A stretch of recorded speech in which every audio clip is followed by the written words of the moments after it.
We will call to order the regular meeting of the Batavia City Council for Monday, August 15th, 2016. I'd ask that you all please rise for a brief invocation to be followed by the Pledge of Allegiance.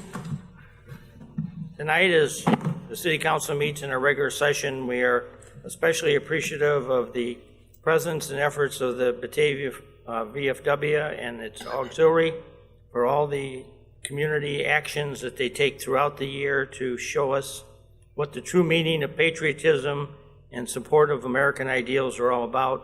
We are ever thankful for their presence in our community, and we are most appreciative of the long history that that organization, along with the American Legion, has in representing to our community and showing younger generations the value and the essence and the tributes and the good actions that are taken by all those members over the years during their careers in the military to serve our nation at the highest degree. Tonight, as always, we also want to remember those from our community who are currently serving on foreign soil in defense of the liberties of the United States of America. We just ask that a special blessing be showered upon all those men and women from throughout our country who are doing such an able job on battlefronts throughout the world. Also tonight, we just ask for guidance and understanding and direction as we act on the matters of business before us, knowing that each and every one of the members of the City Council is here to act in the best heart and mind for what is the best interest of the future of our community. We ask for all these blessings. Amen. Alderman Wolf, would you lead us in the Pledge of Allegiance? I pledge allegiance to the flag of the United States of America and to the republic for which it stands, one nation, under God, indivisible, with liberty and justice for all.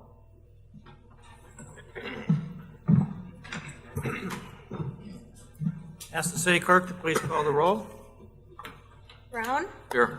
Rosato? Here. Achek? Here. Stark? Here. Chansett? Here. Wolf? Here. Alderman Fisher is absent. O'Brien? Here. Callahan? Here. Holman? Here. Mueller? Here. Boderman? Here. Cerrone? Here. McFadden? Here. Let the record reflect that 13 of the 14 elected aldermen are present and accounted for this evening's meeting, so we have the necessary quorum to conduct business. Moving then to item number 4, which are items to be removed, added, or changed on the agenda. Alderman Atek is Chairman of Governmental Services. Would you present that, please? Yes. Under Approvals H, City Council minutes for July 18th will not be on the agenda this evening. And I have also been told that number 13, ordinance 16-48, is to be removed.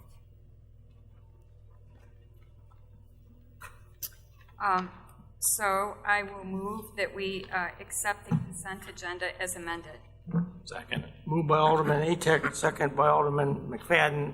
Laura, would you like to share why we decided to remove item 13 from the agenda? Yes, we previously had this on the agenda at the COW because the expected closing date was August 18th. We've since learned that the property owner is out of state currently, and we do not know the date of his expected return. And so we've taken the item off for this evening and anticipate a closing date in September, which will also give us an opportunity to discuss the matter further. And I think it would be our hope that we would have the proposed redevelopment agreement with Mr. Shodin hopefully concluded by that time too, if at all possible. Yes. Your Honor, could I also ask that if we're going to remove that from the agenda tonight, that we add property acquisition to executive session? Sure. Thank you.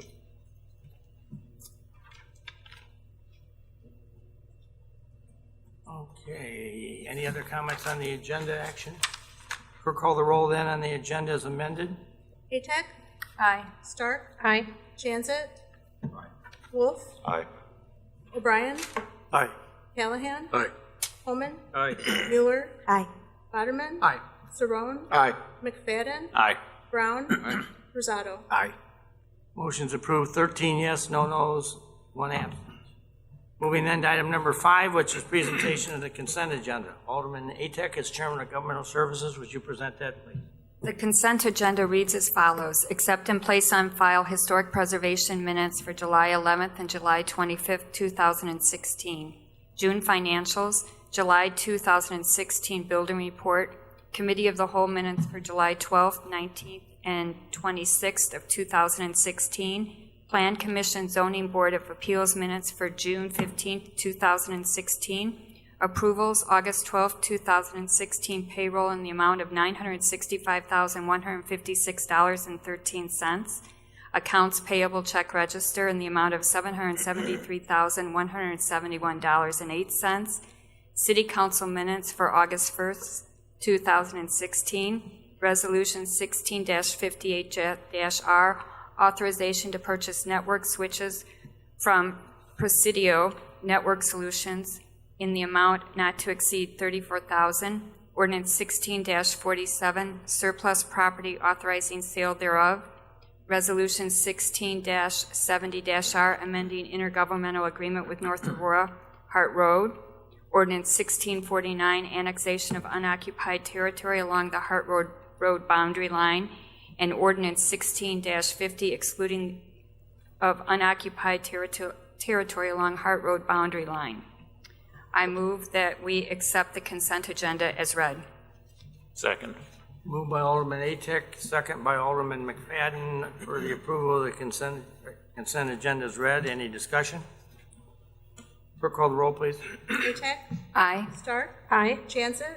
Aye. Wolf? Aye. O'Brien? Aye. Callahan? Aye. Holman? Aye. Mueller? Aye. Waterman? Aye. Saron? Aye. McFadden? Aye. Brown? Aye. Rosado? Aye. Motion's approved. 13 yes, no no's, 1 absence. Okay, moving then to item number 6, and I gotta go up here on the podium. I'd ask Bill McGrath if he would come forward, please. I think this is really the last time you have to do something. This is the first time I've had long pants on in 2 weeks, so. Well, the reason, obviously, Bill retired 2 weeks ago, I guess it was. And the reason we are doing this tonight is that at the last time we were having a meeting, I was in Scandinavia and was not able to be here. So Bill asked that we defer this till he and I could be here together and we could do this as a kind of as a final action of the city administrator and the mayor. And I would just like to offer some comments about Bill and his tenure in Batavia and his 18 years and better that he served as our city administrator. I've had this opportunity to make several speeches about him rather recently, and I always hopefully come up with something new to say. And the one thing I would like to really say is that tonight, the citizens of Batavia enjoy one of the lowest municipal property tax rates in the region. And it's about just it's short of 70 cents, which in the context of municipal rates, that's really one of the lowest ones to be found. And as a result of that, I will tell you that I think Bill McGrath deserves a lot of credit for that happening. Because one of the things that had to be done to do that, because we used to be well over $1, and the fact that we were able to lower it was to a large degree the efforts of this gentleman, because he came up with some ingenious ideas, such as a waste transfer station for garbage in an abandoned brown site out in the industrial park that we got, all cleaned up and now works and generates quite a bit of revenue for the community of Batavia. And we wrote an agreement that he oversaw that tightened the thing up so that we ended all the fears of spilled garbage on the street or in the neighborhood or smells. And so that has worked beautifully, and it's been a tremendous revenue source. And secondly, certainly in the commercial area, specifically on Randall Road, Bill helped oversee a lot of the arrival of much of the 1 million+ square footage of 1.5 million square footage of retail that we have out there. And if you go back into the city's financial records into the early 1980s, the sales tax for Batavia, with just the downtown contributing sales tax, was $500,000 to $750,000 a year. It wasn't a lot of money in the context of things. Now with Randall Road in place and with all that activity out there, our sales tax is now always seemingly over 6 million. Some years it's over 7 million, depending on what the economy's doing. But that blast of money that we've received under Mr. McGrath's care here has gone a long way to allowing us to lower those property taxes. At the same time, we've been able to add the city staff and add various services and do stuff. And so, Bill, you've certainly left your mark on us, and Batavia as a community is most appreciative. And we have the standard plaque here to give you, which I think you've already been given a couple times already by others. And so let me just officially read it here. It says, City of Batavia, William R. McGrath, in appreciation of 18 years of dedicated service to the citizens of Batavia. City Administrator, August 3rd, 1998 to August 1st, 2016. Bill, thank you.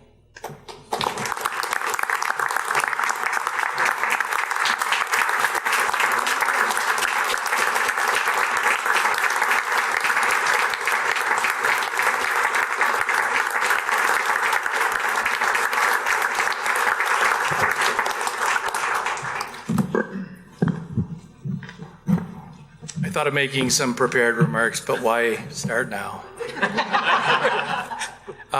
I just want to thank everybody on the city council, and it's been really interesting times. I appreciate all the support that and the respect that the city council has given to myself and the staff all these years. I think it's this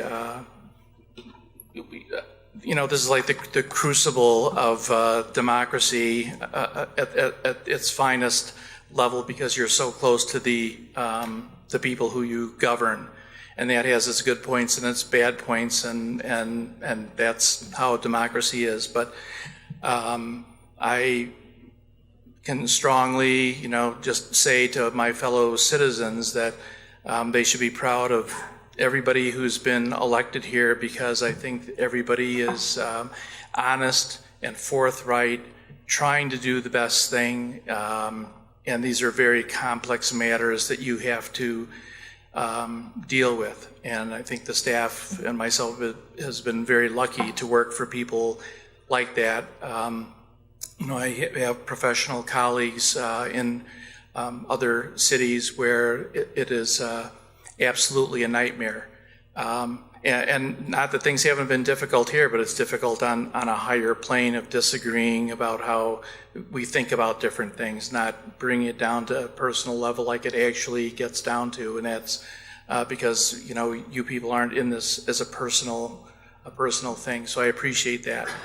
And I appreciate the staff. I'm going to miss the staff a lot. I, took a picture of the conference room that I spent half my life in, and just trying to think of all the meetings we've had, but a lot of laughter, a lot of jokes, a lot of making fun of Chris Aston. It's just been a very, very stimulating atmosphere. I think everybody here would know that when you work in government, you learn about an awful lot of things. I mean, more than you'd want to learn, but you learn a lot of things. It's very stimulating. So, and of course, I thank my wife, Danetta, and my friends. When you live here in town and you have this job,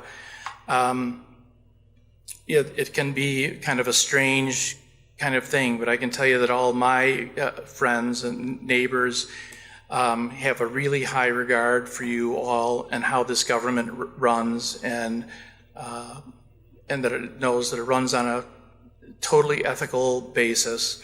And that's about all I can say, except to thank Danetta again, because it's been really hard, all these years sometimes with all the night meetings and all that. But I've loved it, and I've found some other things to fill the time, but they're not, they'll never be anything like this. So that's all I can say. Thank you so much for the opportunity. So.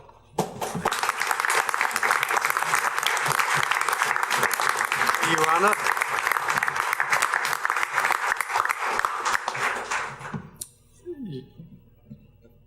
Your Honor, may I say something, please? Hey, Bill. I just wanted to say thank you as a councilman for all your support, as you said, through some difficult times and some complex issues. You've always been very supportive, and I want to thank you, I guess I'd say, for your devotion to the council. And I'd say as a resident, I would thank you for your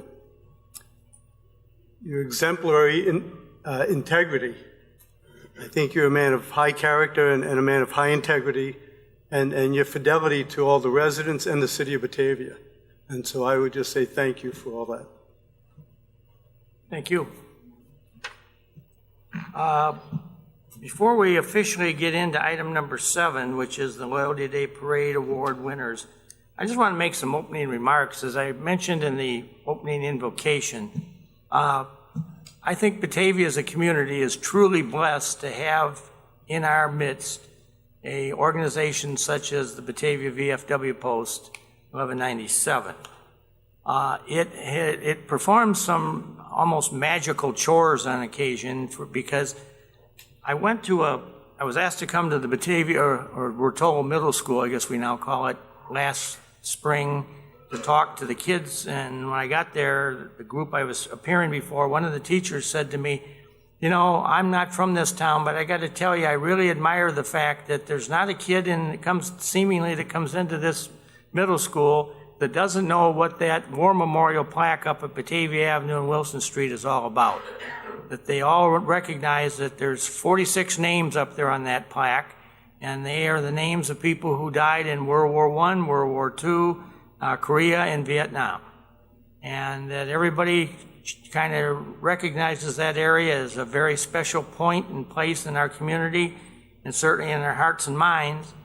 And I thought about that as she offered me that comment, and asked myself, well, how was that to be the case? And I certainly think that a lot of the credit for that goes to the Batavia VFW, because it's through all the reminders and all the activities that are put forth in this community on an annual basis that we remind people of all the sacrifice and all those who went away and never came back, or all those who went and were wounded and had some, reaction or from that for the rest of their lives.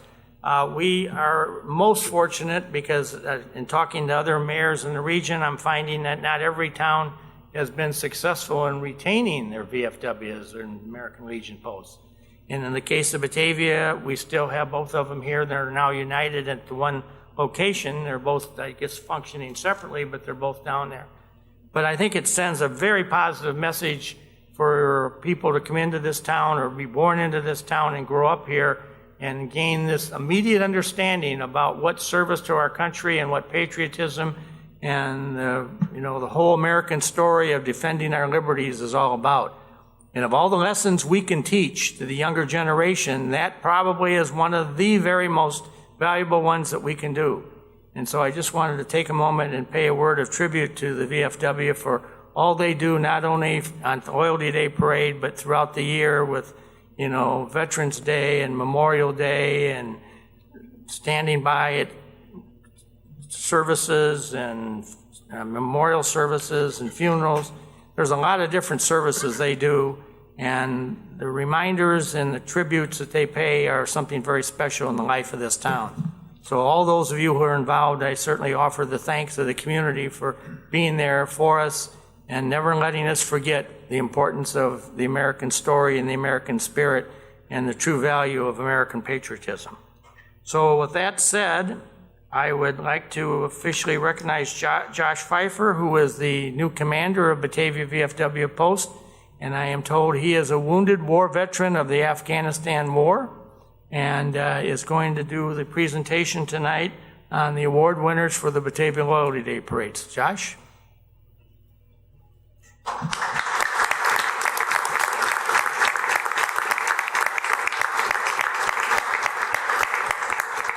Mayor, council members, community members, thank you very much.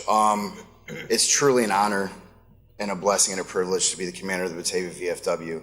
I know a lot of other commanders, and I can say full forward that the Batavia community members, Mayor Schelke, yourself, all our aldermen. You guys have our back 100%, and we truly could not be the post we are without the support of a great town like Batavia. So with that being said, actually, Mayor, your award's the first one to be given out, the Mayor's Award. So if you'd like to come up and present that.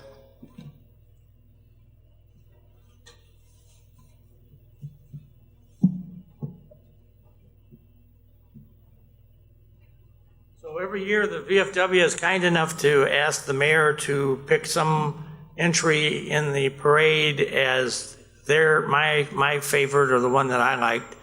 And for the last couple of years, they haven't been marching, but they've been loud and present, and that's been our newly formed Batavia Community Band under the direction of John Heath. And every Loyalty Day, they're down at the corner of River and Wilson in the new city parking lot with a band of 30, 40 members strong, and they're playing all the patriotic songs. And it's like as the parade comes along, they adapt their music to whatever the group is. And I've had a number of people tell me, boy, is this a nice added little sidebar addition to what's going on here, because we even got music with the march. And so I just think that's a very special attribute to what we have. And so Mr. Heath is here tonight. And John, if you would come up.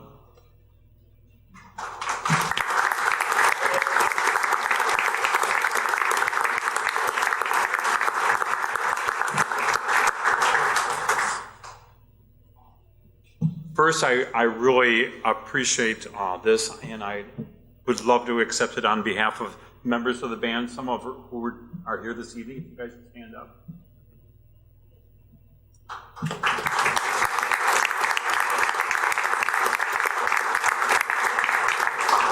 And though the Batavia Community Band is relatively young, we have a lot of crazy musicians that want to play as much as they possibly can. And I'm so glad the City of Batavia and the VFW have offered us enough playing outlets to keep us very busy. On a very personal note, I would like to thank the VFW as a teacher. When I first moved to Batavia in 1990 and became the director of bands at Batavia High School, back then, we didn't march every year in the Loyalty Day Parade. It was junior high one year and the high school the next year. And when I saw that, and the year that I got here was junior high year, and when I saw the parade, there was no way that I was not going to have my students march in this Loyalty Day Parade with the patriotism that it reflected that I know those kids needed to have in their life. And through that parade, along with all the many services I had the students play at the VFW on Route 25, hopefully I've also been able to add to what you want to do and get those kids educated and where their history is. So thank you all very, very much.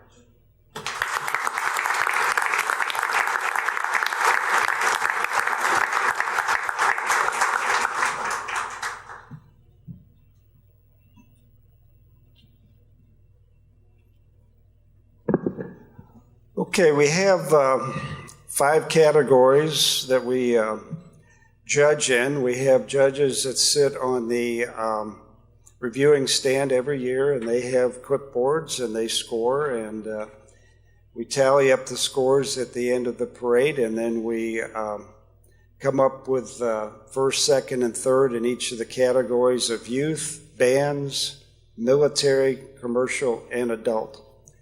And this year, starting with youth, our number 1 winner is the Spotlight Youth Theater.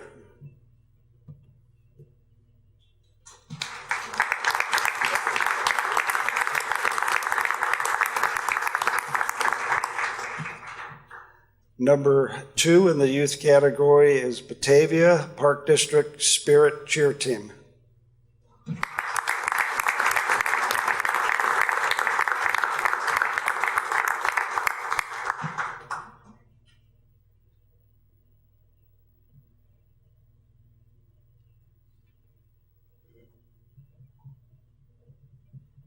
And number 3 in youth category is Cub Scout Pack 153.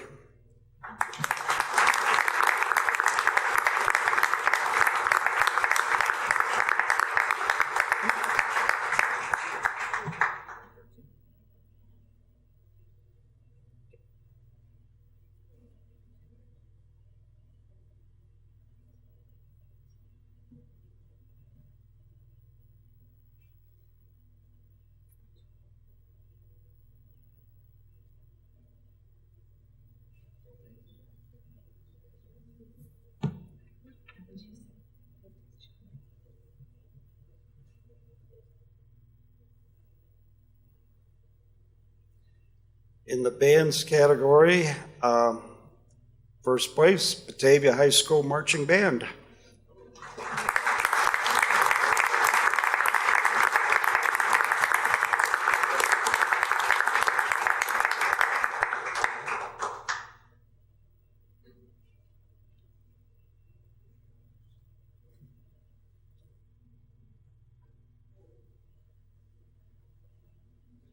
Okay, in military category, first place winner is VFW Post 11018 Color Guard.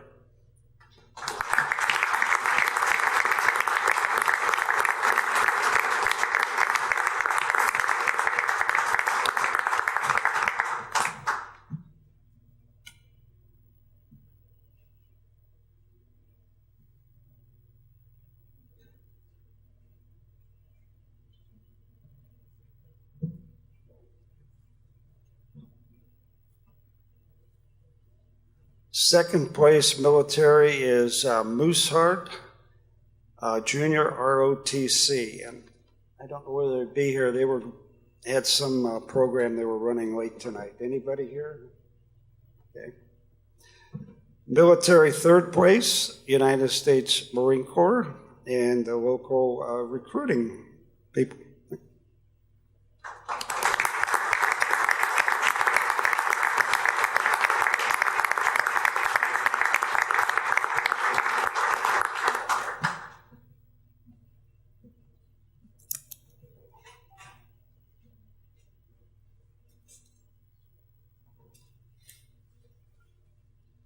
Commercial category, first place is the Attic Christian Arts Center.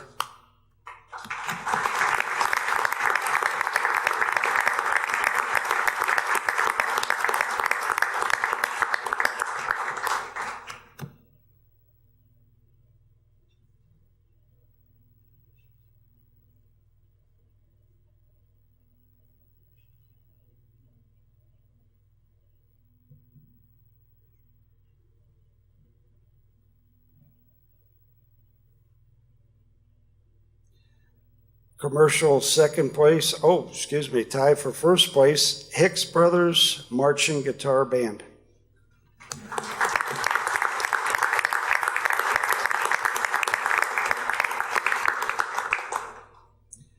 Commercial second place, Batavia Fire Department.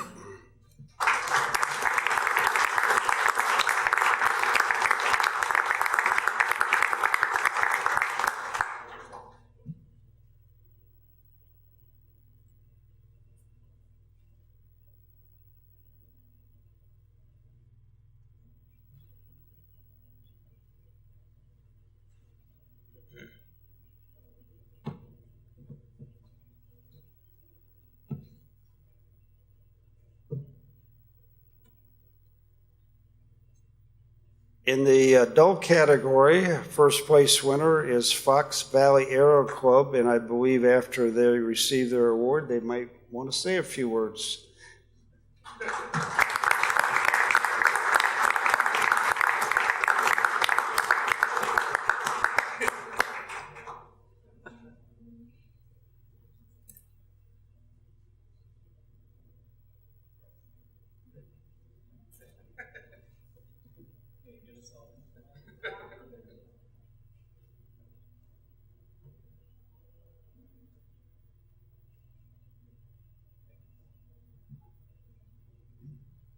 Well, thank you. We'd like to thank both the city and especially the VFW for having this parade and allowing us to be in it.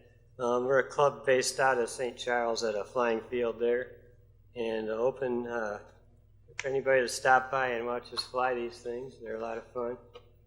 We were talking to some of the VFW guys when we came in, and some of these foam airplanes can be gotten pretty cheaply.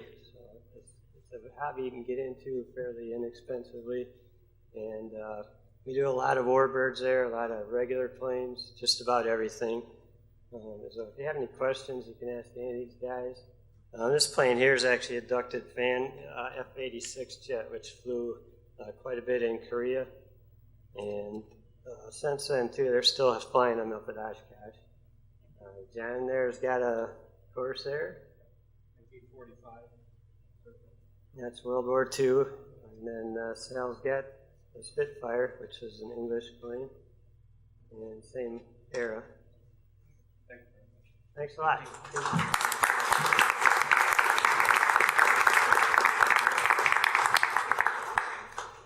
Second place in the adult category is Rover Rescue.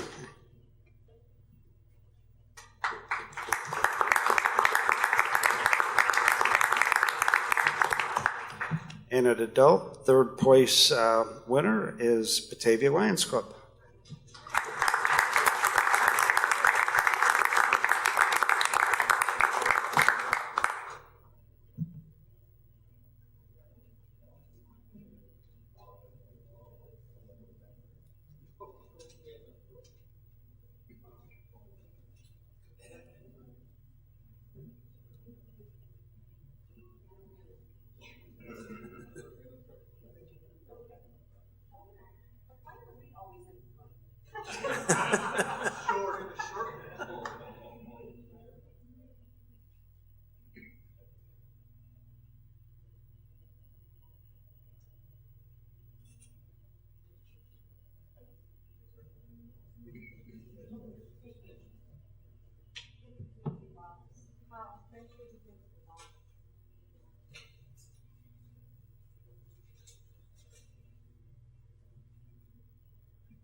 And our post commander has one more special award.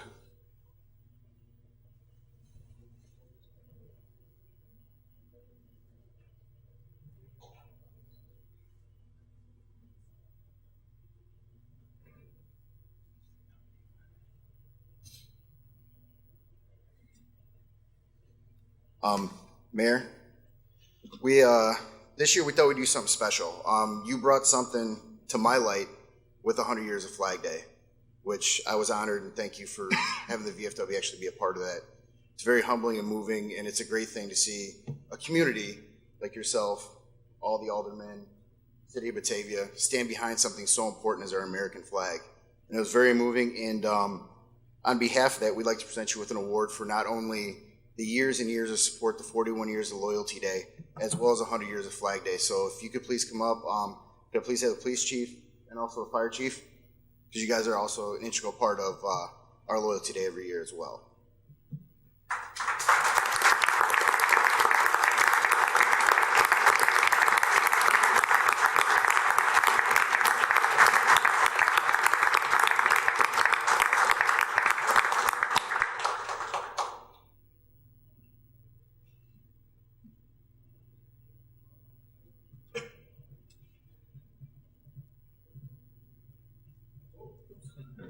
Well, let me just say on behalf of the community that this will be something we will proudly display here at the council chambers, because this represents a lot of sentiment from a lot of the members of the council and the city staff, and a whole bunch of people really share in this particular award. So I just want to thank the VFW for doing this. I think it speaks well to the relationship that exists between that organization and the rest of the community, and the fact that we can have an American eagle and an American flag in this town is something that we wear with a great badge of honor, given our relationship specifically with Flag Day, and more importantly, with all those names up at Batavia Avenue and Wilson Street that gave the ultimate sacrifice in defense of the liberties of this nation and this community.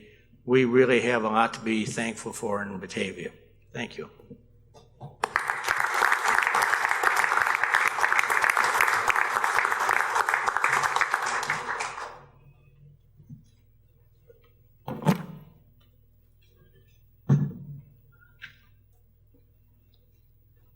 All right, moving to item number 8 is matters from the public for items not on the agenda. Do we have anybody tonight that wants to speak to council? Yvonne? Yeah. Now, I almost hate to read this after that, but we'll go on. Oh, just so you know, there's a little screw thing that goes in the back of that that's in that box. That's why we wanted to make sure you had the box that holds the plaque up. All right. Last week at the COW meeting, Mayor Schilke told the council and the audience that we need to take a leap of faith regarding Shodine's 1 West Washington Street TIF project. As I've stated before, I'm not against developing the old church site. I'm against using today's and future taxpayers' dollars to build it. There are numerous reasons for this. One, if a developer had confidence in his ability to build a good, viable, money-making project, he would not need a TIF project. Why don't the developers take a leap of faith, especially since they control most of what goes into the project, and build it with their own funds? Could it be they know that most TIF projects of this nature aren't really profitable to the towns? And why don't the banks take a leap of faith to finance these projects if they are so good? 2, Batavia taxpayers are already laboring under huge debts due to the city putting all their eggs in one Prairie State power basket and failing to research the contract documents to protect the citizens. That debt is $250 million plus, and for a number of years that debt didn't even show up on the city's balance sheet. Could this project be another type of Prairie State disaster? 3, Shodine has a history in the development arena that, in my opinion, isn't entirely favorable. Furthermore, he has huge riverfront projects in Geneva, Aurora, and now the Washington project in Batavia. Are we sure we aren't allowing Shodine to create a river town monopoly which allows him to apply for federal funds and state funds to improve the riverfronts and then have control over them? 4, businesses get special real estate tax deductions until built out. I believe that Shodine also asked to get a land cash waiver from the school district and the park district, which again takes money from the taxpayers. How long did it take the Quarry Stone development to be fully occupied? How long did it take for that project to register as new construction so that the taxing bodies get the full benefit of all the tax dollars? I believe we, the taxpayers, haven't yet gotten the full benefit of that project. Developers that rely on TIF districts to finance their projects are what I term, in my opinion, the new slum landlords. TIF districts are corporate developer welfare and taxpayer money pits. If it sounds too good to be true, it probably is. I remember trying to explain to the city council about what a bad idea it would be to invest in a coal company. And I also remember the city administrator telling the council that with all the new technology and abilities, that it would not be a bad deal. I further explained that I came from a coal mining country and that my father and most of my school classmates were coal miners' children whose fathers were put out of work due to the government's over-regulating and high cost of compliance. Today, the coal miners are still struggling in Pennsylvania, Virginia, West Virginia, and elsewhere. The owners of Prairie State used their high-priced attorneys to make an ironclad, extremely costly contract to the NIMPA owners, us. I have absolutely no doubt that Shodine will ensure that his contract is as favorable to him as Prairie State's was to them. He, of course, can spend his money on high-priced attorneys while the taxpayers just get the bills. My son asked this evening, does anybody find the irony in telling the people to take a leap of faith to allow the destruction of a Christian church in favor of a TIF project? Thank you. Anybody else?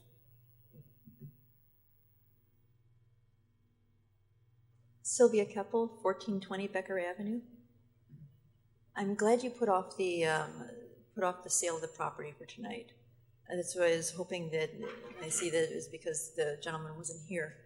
But right now there's nothing concrete in place. And I would really like to see you take a pause and take a deep breath and slow this thing down. It seemed like a lot of things were being rushed through. And this has not been revealed to the people. I know you've been working on it, so it seems like you've been hammering this through for a long time, for over a year. But the people have not seen it. It's been, over a month since we've seen it publicly, that a big development in downtown that could really change the face of downtown and the feel of our town. I'd like to encourage you to talk to people. Take some time and talk to people. get a meeting together with the community, find out what they want for downtown. When I talk to people, I find that there are a lot of people that it's not just about the money. It's not about getting the most bang for your buck and getting the highest property tax return. There are people who have real concerns about what this will do to that corner, to the traffic, to the parking, to the feel of Batavia. Please take some time to talk to them. I'd like to encourage you, we've got an election coming up in November. I saw in the paper that there is a deadline for having a referendum. I think it's like August 26th, and that's probably too soon to do anything. But if you could push through a sale of a property in 6 days, from last Tuesday through this Monday when it was on the schedule, it doesn't seem like it would be that far-fetched to give you a few more days to put through a request for an advisory referendum. Find out if right now the bill is up to $14 million in general obligation bonds that you want to stick the taxpayers with. I know you say it'll be paid for through the TIF, but it's still ultimately the responsibility of the taxpayers. And the whole TIF and everything that's involved, I'd really like to see a discussion with the people of Batavia to find out what they want for Batavia. And so I request that there's a referendum to find out if they're willing to put forward these $14 million in bonds. And you could tell them about the return from the developer, the agreements you have, and see if they want this. The next opportunity is in the spring, I believe March. But I just want to let you know that if this goes through, if this seems like it's being rushed without talking to people, there is, I believe, the opportunity, is there not, for if you pass the bonds, the $14 million in bonds, that citizens can get signatures and put it to referendum, a binding referendum. And I'm willing to go and do that. And I know that Dinwiddie's would help, and I know they have other people that they've done it before, they'd be willing to help. But I'd really like to see this talked out and fleshed out with the people and not rushed through and pushed through because you think that this is going to have the best return monetarily. There might be other things that in the community that are of more value to people than $800,000 in tax return. Thank you. Anybody else? Okay, we'll move to item number 10. Or, no, wait a minute. This is mine. I thought I saw where we have the Main Street Minute. Okay, I'm sorry. And here I am. It's scratched out here in my sheet. Good evening. Downtown continues to be an exciting place this summer, much thanks to more than 85 volunteers who donated at least 192 hours. Batavia Main Street depends on the generous donation of time gifted by so many of our community members. Some exciting downtown business news. We want to welcome a few new businesses to downtown Batavia, and a few who moved or are moving into new locations downtown. Rockstar Hair Bar opened a few weeks ago at 5 South Washington. Just last Wednesday, the Tea Tree opened their doors and welcomed in shoppers to the 29 North River Street location. Prairie Wellness Counseling Center expanded and moved downtown at 12 Wilson Street. And on August 20th, our favorite Dollies, the Furniture Dollies, will be moving over to a great new space at 130 North Washington Avenue. School begins this Wednesday, but that does not mean that downtown event season is over. In fact, we have barely just gotten started. Make sure to mark your calendars for everyone's favorite downtown block party and Taste of Batavia on Sunday, September 4th from 4 to 9 p.m. Presented by our friends at First State Bank and Gerald Subaru of North Aurora. The always entertaining Dick Diamond and the Dusters will be back to entertain the crowd. We will have food and drinks from many downtown Batavia restaurants, including Andre's, Gammon Coach House, Wilson Street, Windmill Ginger Brew, Pal Joey's, El Taco Grande, Bernie's Bully Dogs, and The Range. Back again this year is the Free Kids area, hosted by River City Church. We are partnering with elementary school PTOs for our Pie in the Face again this year, so be sure to bring your $2 to help raise funds for your school in a fun and messy way. We are looking for volunteers to assist with the classic car show that we host on River Street during the event, as well as people to enter our Pie Bake-Off contest. Be sure to check out our website and Facebook for more information on these great events. September 25th, we will host our Batavia House Walk fundraiser that will include tours of 4 Batavia homes, as well as a historic tour and tea at the Newton House. Tickets are on sale for $20 pre-sale. If you volunteer as a Dosset at the Batavia House Walk, you can get your ticket to the other homes for only $10. So sign up today. A side note, the gorgeous home of our new city administrator, Miss Laura Newman, happens to be featured on the walk this year. So you will not want to miss that. Also on the walk this year is a newly renovated home on Main Street and a great example of a home with a mother-in-law suite. A few additional save the dates. With fall right around the corner, we want to put a few dates on your calendar so you don't want to miss these downtown events. October 7th and 8th, Batavia Main Street presents Batavia Oktoberfest.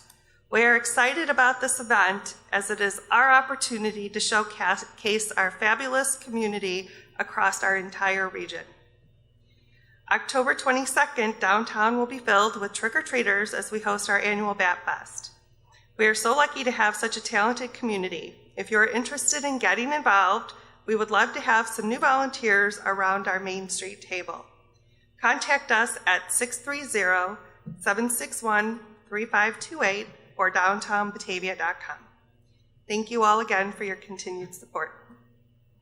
Any questions of Kathy? I've had several people ask me and I'm getting different answers. Where's the Oktoberfest going to be held? This year it'll be held on River Street. Thank you so much. Thank you. All right, moving to item number 10, which is, you've got a memo, I believe, from me about the appointment. We need to fill the vacancy representing the city on the Batavia Fire Pension Board, and as this is a position that's generally held by the city administrator, I'd like to nominate and seek your confirmation of the appointment of Laura Newman to that position. Somebody care to make that a motion? So moved. Second. Moved by Alderman Brown, second by Alderman Wolf for the appointment of Laura Newman to the Batavia Fire Pension Board. Any discussion? Clerk, call the roll. Brown. Aye. Rosado. Aye. Ajak. Aye. Stark. Aye. Chancet. Aye. Wolf. Aye. O'Brien. Aye. Callahan. Aye. Holman. Aye. Mueller. Aye. Potterman. Aye. Saron. Aye. McFadden. Aye. Motion's approved. 13 yes, no nos, 1 absent. Moving to number 11, which is going to be a presentation and recognition of Tom Maggio and Sherry Lockenbauer for stream bank improvements. Laura, are you doing this? I will be introducing a presentation that will be given by our senior civil engineer, Andrea Pedraza, tonight in recognition of 2 of our citizens who've made a significant investment on their property to improve a stream bank that not only will benefit their own property, but others that are crossed by this stream as well. So with that, I'll bring Andrea up.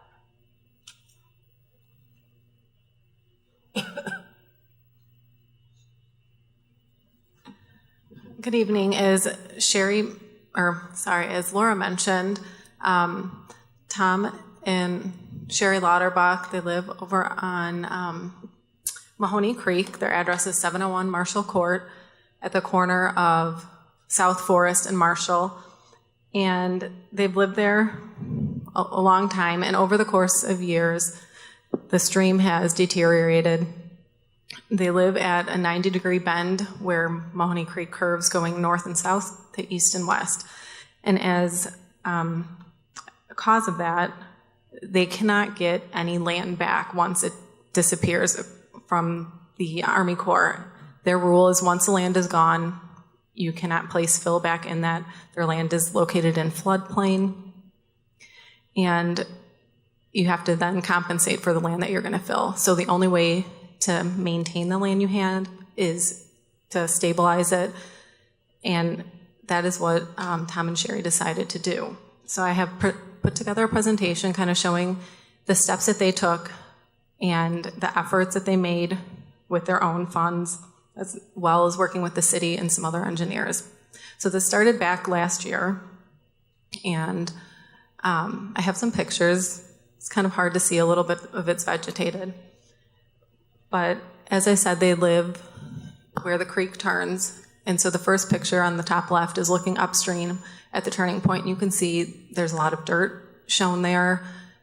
Every time that stream comes through, and for those of you that have gone and driven past Mahoney Creek or the tributary, when we get any decent sized rain, you can see that it's very flashy, which means that the water raises real quick and then rapidly goes back down. And with that, it also takes a lot of debris, wipes off any vegetation.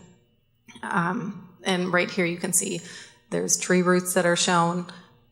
And then you can also see there's other pictures looking downstream that go directly behind their property. So in order to kind of prevent that from continuing going on, which also then deposits sediment downstream, causes blockage as well, they decided to reach out to the city as well as working with an engineer. This is their plan, the existing conditions. So their house is on the south, you can see it, and the creek is running from the top right to the bottom left.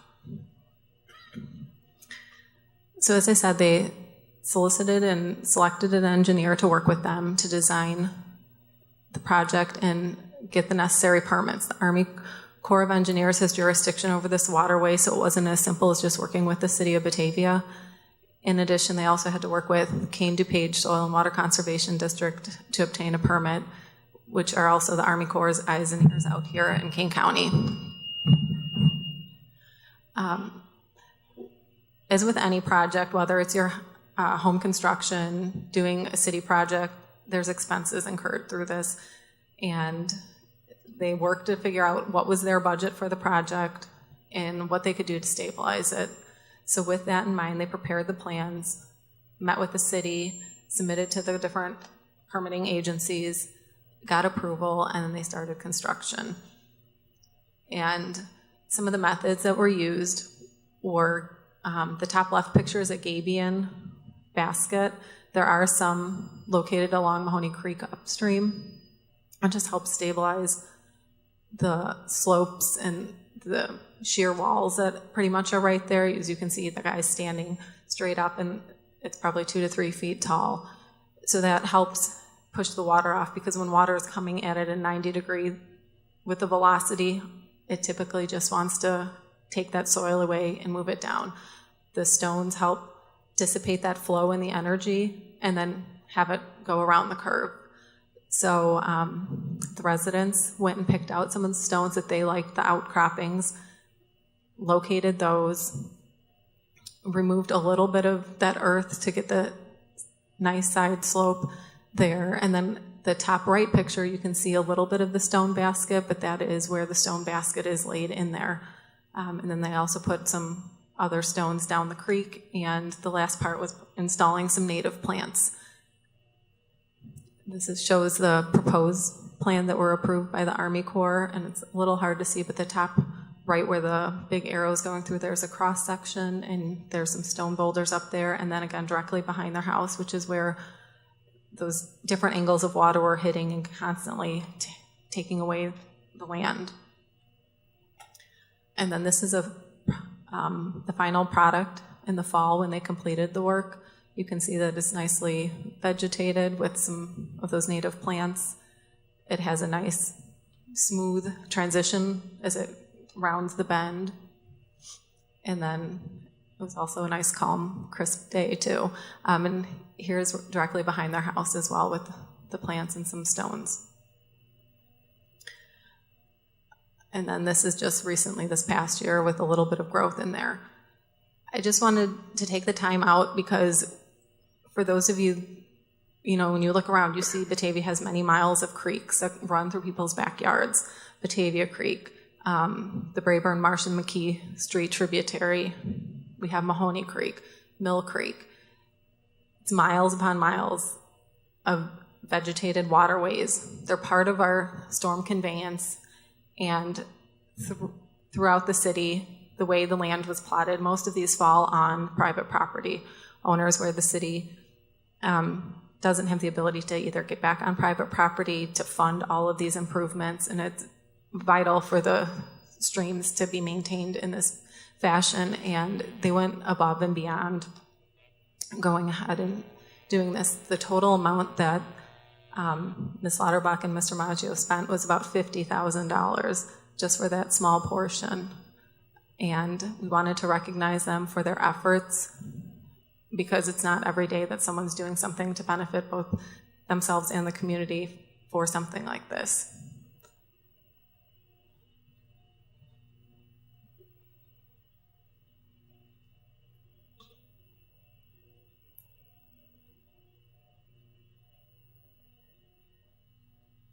If we could ask Tom Maggio and Sherry Lauterbach to please come up.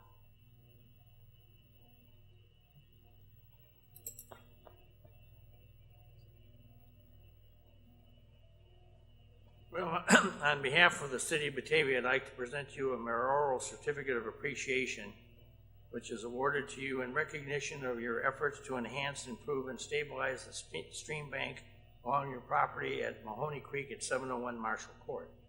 So there's an official city proclamation for you. Thank you.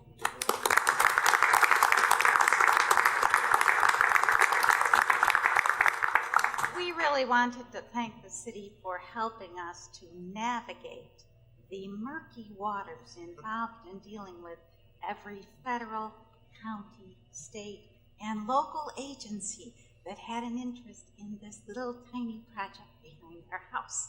Without your help, we probably could not have gotten this accomplished. Thank you.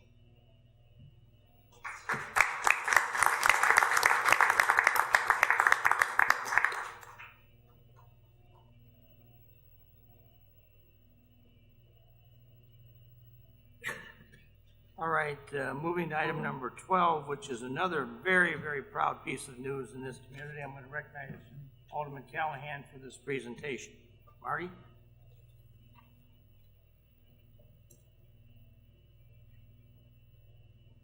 Thank you, Mr. Mayor. This idea started with a picture, literally, and that picture was spread out to the community, and we decided to take some action on it. And the picture was of a street closed and neighbors just eating out in the middle of the street. So I reached out to several people that I knew would turn out to be doers instead of talkers, and they joined me in working up this crazy idea, which was just close a street, set up some tables, and have dinner. And you would think that it was that easy, and luckily for the people that I had do it with me, it was that simple. So I'd like to thank Ellen Posledny, Bill and Jess McGrail, Lori Boderman, Jamie Sam, Susie Satarski, Suzanne Hieronymus, and then the restaurants that took part and the local farms that took part.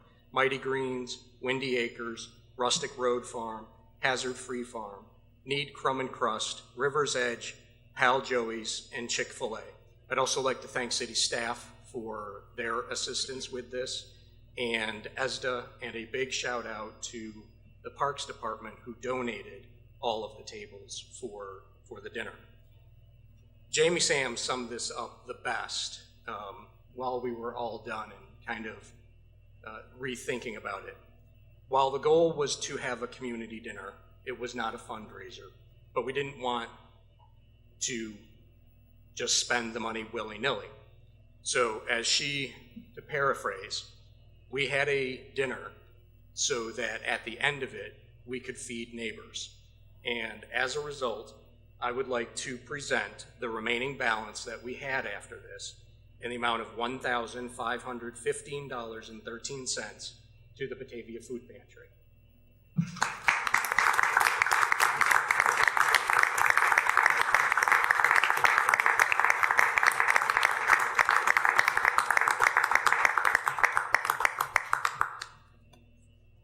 This is Jessica McGrail and Ellen Posledny and her husband.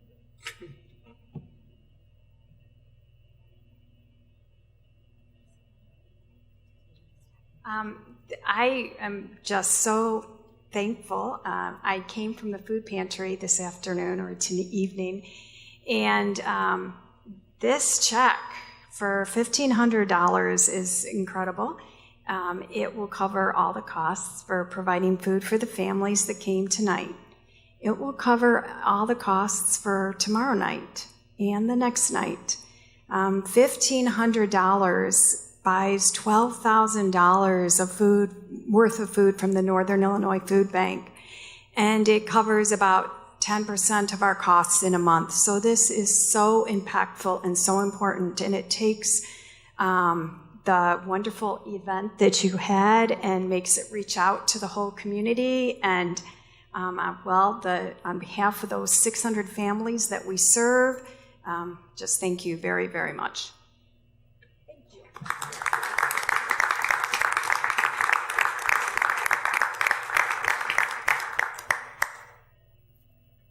You know, I think it goes without saying that that whole event is another proud star for Batavia to wear of the many good and kind deeds that we as a community do. And as I told Marty and the group over there that day, I think we started a new tradition and something more for us to be pound our chest about. So thank you for doing that. Moving then to item 14, which is ordinance 16-54, authorizing acceptance of the contract and bylaws of the Intergovernmental Personal Benefits Cooperative and authorizing membership in the IPBC by the city of Batavia. And Wendy, do you have this? Yes, I do. Last week at the COW, we presented the idea of joining the IPBC, and we explained the whole purpose of the IPBC being a risk share pooling for health insurance. As you know, just in general, health insurance costs are escalating very quickly, and specifically to the city, we've seen significant costs over the last few years, and really taking looks at ways of how we can control those costs, and also as well as still provide very high quality insurance to our employees. So this risk pool allows us the opportunity to do just that, but also gives us the opportunity to share in the risk of the health insurance claims, which will in turn help even out our financial ups and downs when we experience very large claim years, and help stabilize the financial volatility of the health insurance. So with that, I don't know if anyone has any additional questions. Any questions? I guess if not, I'd entertain a motion then for the approval of the ordinance. So moved. Second. We have a motion by Alderman Holman, second by Alderman O'Brien for the acceptance of ordinance 16-54. Any discussion? Or was it, I'm sorry, was it Alderman Strong? I get all those voices over there and they all sound the same. I was kind of shooting in the dark on that one. Yeah. So we have a motion and a second. Any further discussion? Clerk, call the roll. Saron, Aye. McFadden, Aye. Brown, Aye. Rosado, Aye. Achek, Aye. Stark, Chancet, Wolf, Aye. O'Brien, Aye. Callahan, Aye. Holman, Aye. Mueller, Boderman. Aye. Ordinance 16-54 is approved, 13 yes, no no's, 1 absent. Thank you. Moving to item 15, which is approval of Class G liquor licenses for the Batavia Block Party to include the following: Pal Joey's, El Taco Grande, The Range Grill and Tap, Gammon Coach House, and the Wilson Street Tavern. Chief Shira? You have my memo, and basically it's for the downtown block party. You heard Main Street talk about it earlier in this meeting. And these are the 5 liquor licensees that are going to participate, and they need a Class G license, special use license to do this, and that's what you have before you. Any questions? I entertain a motion for the approval of the licenses. So moved. Second. Moved by Alderman Holman. Seconded by Alderman Callahan. Any further discussion? Clerk, call the roll. Holman, Aye. Mueller, Boderman, Aye. Saron, Aye. McFadden, Aye. Brown, Aye. Rosado, Aye. Achek, Aye. Stark, Chancet, Aye. Wolf, Aye. O'Brien, Aye. Callahan. Aye. Approval of the Class G liquor license is approved, 13 yes, no no's, 1 absent. Moved to item number 16, which is approval of Class G liquor license for Pal Joey's for the half marathon. Chief, do you have anything to say on this one?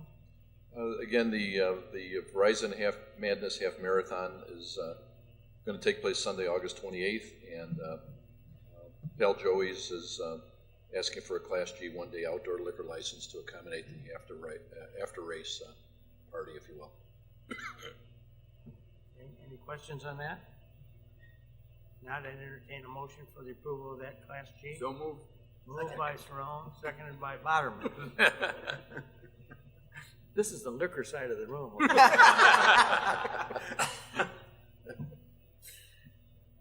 Any discussion? Clerk, call the roll. Cerrone, Aye. McFadden, Aye. Brown, Aye. Rosado, Aye. Achek, Aye. Stark, Aye. Chancet, Wolf, O'Brien, Aye. Callahan, Aye. Holman, Aye. Mueller, Aye. Boderman. Aye.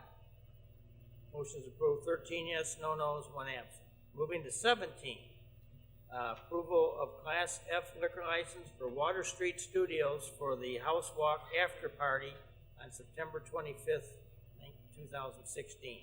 Chief Shira, do you have anything on this? Again, the Batavia House Walk is on September 25th, and Water Street Studios would like to host a Batavia House Walk after party, and they're asking for a Class F liquor license to accommodate that. Any questions? Entertain a motion. So moved. Second. Moved by Mueller, seconded by McFadden. And they want fee waive? Yes, they do. Yes, they asked. I'm sorry, they asked for the fee to be waived. Yes. Yeah, for including the waiver of the fee. Any discussion? Clerk, call the roll. Mueller, Aye. Boderman, Aye. Cerrone, Aye. McFadden, Aye. Brown, Aye. Rosado, Aye. Achek, Aye. Stark, Aye. Chancet, Wolf, Aye. O'Brien, Aye. Callahan, Aye. Holman. Aye. Motion's approved, 13 yes, no nos, 1 absent. Thank you. Thank you. Moving to 18, which is the administrative report. Laura? Hi, just want to make everybody aware of the next brush collection dates, September 12th for the east side and September 19th for the west side. And everyone should have their brush curbside by 7 o'clock a.m. on the Monday of those weeks. Last week, Wendy and Howard Chasen and I went to the city of Geneva, and the purpose of that meeting was to sit down with them to discuss what is the role of the communications coordinator for the city of Geneva, and see what the job description was as we contemplate perhaps a communications role on our own staff. So following that meeting, we'd like to sit down with the rest of the department heads, have further discussion about that, and then eventually bring that to all of you for a discussion as well. Matt White, one of our police officers on the midnight shift, received a letter of commendation last Thursday from Chief Shira for his participation in not only bringing in an offender who was in a burglary in process, but also obtaining a confession to other similar crimes that the individual had committed. But it didn't just stop there. This individual's motivation for committing those crimes was that he is homeless and hungry. And the police officer went beyond just enforcing the law, but also showing compassion toward this individual to get him connected with social services to assist him with those problems. And I'd like to just commend the police officers in the Batavia Police Department, because this is one of several examples that I know of where they have gone above and beyond. Regarding One Washington Place, we have created a web page that is dedicated to providing the public with information about this project. Not only about this project, but also an education about TIF in general to hopefully dispel some myths, but also because TIF can be complicated and many people aren't familiar with the ins and outs. So hopefully this will assist our citizenry as they assess whether this project is a good thing for our future or not. And we intend to continue to add more information as it becomes available. And I think that's all that I have, unless anybody has any questions. Any questions to the city administrator? Alderman Strong? Yes. I didn't hear, what's the web page? Is it just Yes. through the City of Batavia? Yeah, if website? you go to our City of Batavia homepage, you'll see an icon there for One North Washington. And if you click on that, it will take you to a page that is associated with the economic development page. And there, the top documents are the TIF redevelopment project plan, which actually was just put up there today, and then some other documents. So you want to know the general information about a TIF as well as frequently asked questions. And if anyone has any suggestions for additional information that you believe should be part of that page, feel free to make any suggestions. One of the things that I'm looking for right now is a general PowerPoint presentation that perhaps people could listen to that would also educate them about what a TIF is. Any other questions? Thank you. Thank you. All right, committee reports. Community Development, Alderman Brown. Thank you, Your Honor. Just a few meetings to announce. Tomorrow evening, the Committee of the Whole is going to meet starting at 7:30. Plan Commission will meet Wednesday, August 17th, starting at 7:30, and then Historic Preservation will also be meeting on Monday, August 22nd at 5:30. That's all I have. Okay. Government Services, Alderman Atek. Yes, I am, we have a meeting tomorrow night, and there's nothing on government services topic tonight. City Services, Alderman Wolf. If you're on tomorrow night's calendar, we have things on the consent agenda for a change to Lauder Associates Master Services Agreement. That's all. Public Utilities, Alderman O'Brien. I don't think we have anything tomorrow night, or in the next couple of weeks. Okay. Moving then to item number 20, other business. Do we have anything?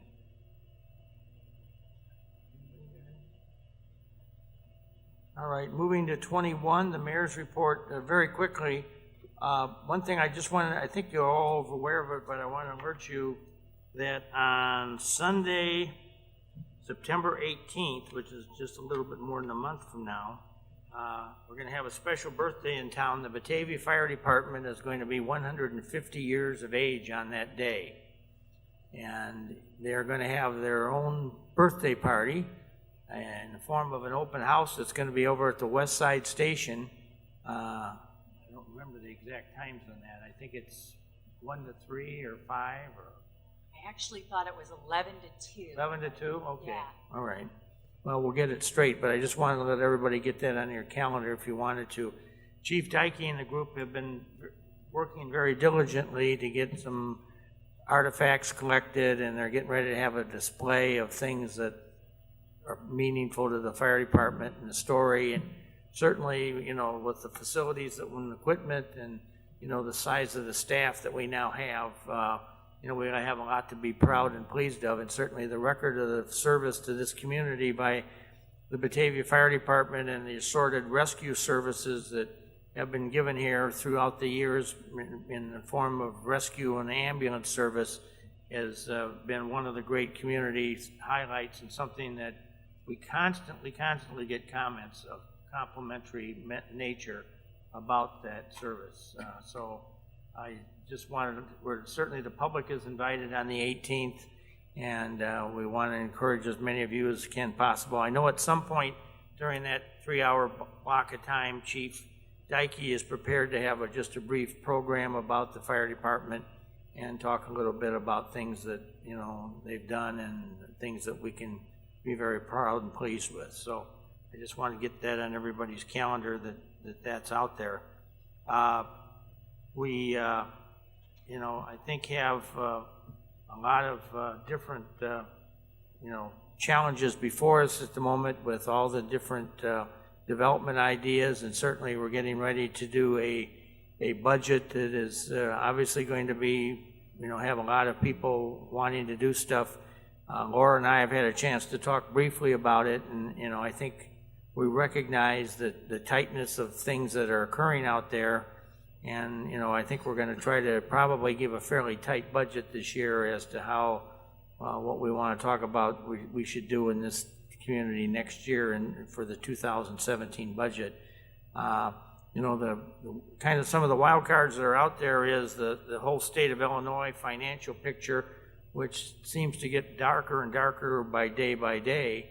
And, you know, one of the things that hangs out there is what the state is or is not going to do with the local government distributing fund, which is your municipal share of the state income tax, which when the Illinois Constitution was originally approved in 1970, I believe it was, the city's got 12% of the state income tax distributed on a per capita basis, and through a succession of governors, that's been reduced, and nobody knows, even if you ask the state treasurer, I don't know if they can tell you.